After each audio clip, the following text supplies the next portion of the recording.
Kalau dengar kata mahasiswa, pasti yang terlintas di pikiranmu adalah seseorang yang sedang menuntut ilmu di perguruan tinggi. Nggak salah sih, karena memang begitulah faktanya. Tapi kamu tahu nggak, mahasiswa itu punya karakter yang nantinya terbagi ke dalam beberapa kelompok.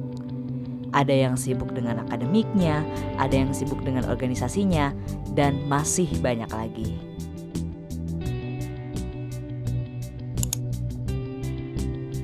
Dunia perkuliahan bukan cuma tentang tugas dari dosen dan ngerjain skripsi aja. Dunia perkuliahan punya banyak ceritanya sendiri.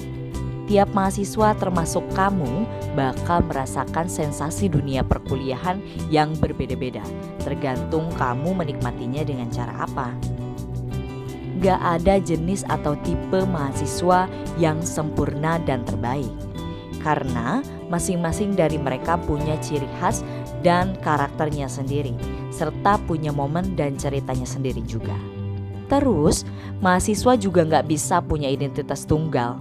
Bisa aja seorang mahasiswa itu tergolong lebih dari satu tipe. Bahkan bisa dan wajar ada di semua tipe-tipe ini.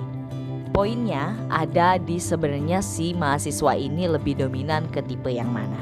Kali ini kita bahas dan cari tahu tentang berbagai tipe mahasiswa yang sering ada di kampus. Yuk cari tahu juga kamu masuk ke dalam tipe yang mana. 1. Mahasiswa organisatoris.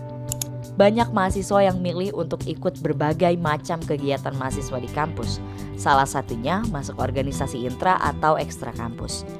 Memang sih banyak manfaat yang bisa didapat kalau kamu ikut kegiatan tersebut.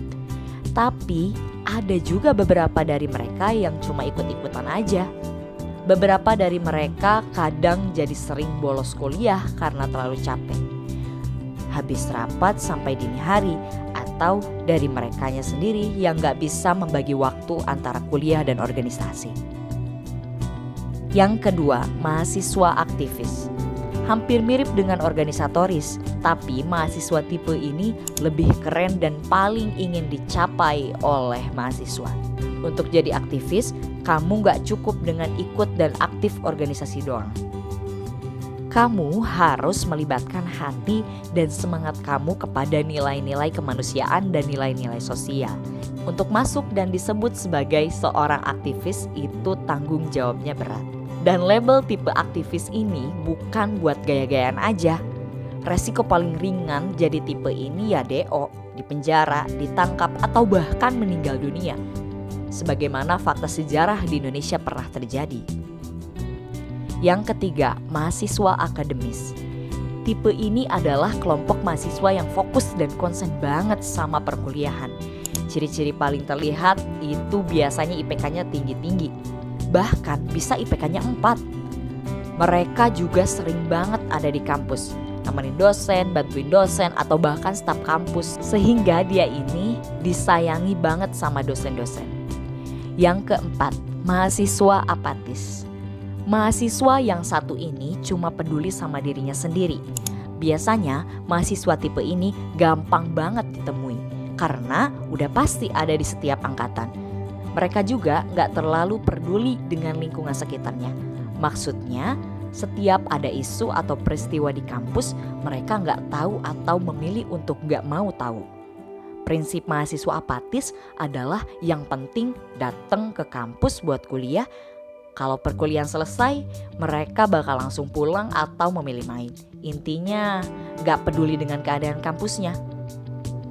Yang kelima, mahasiswa hedonis. Di era yang serba canggih ini, perilaku hedonis mulai menjangkiti semua kalangan, termasuk mahasiswa.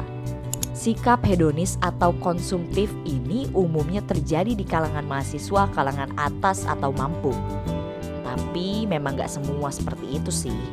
Kegiatan si mahasiswa hedonis setiap harinya cuma mikirin gimana tampil up to date dan stylish. Katanya sih mengikuti tren biar gak ketinggalan zaman.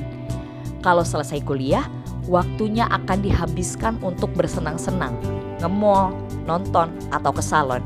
Intinya segala kebutuhan dan keinginannya harus dipenuhi. Sekali lagi, manusia dan identitas mahasiswa itu nggak bisa tunggal. Bisa aja seorang mahasiswa itu tergolong lebih dari satu tipe. Bahkan bisa dan wajar ada di setiap tipe-tipe ini. Poinnya ada di sebenarnya si mahasiswa ini lebih dominan ke tipe yang mana. Semua ini hanya klasifikasi aja. Terima kasih untuk kamu yang udah nonton video ini. Semoga ada manfaatnya, kecil maupun besar. Yuk support channel ini dengan klik tombol subscribe, like, dan share. Jangan lupa untuk tulis komentar biar kita bisa diskusi, dan kalau kamu punya ide pembahasan yang menarik, tinggal tulis di bawah. Sampai ketemu di video lainnya. Salam mahasiswa. See ya.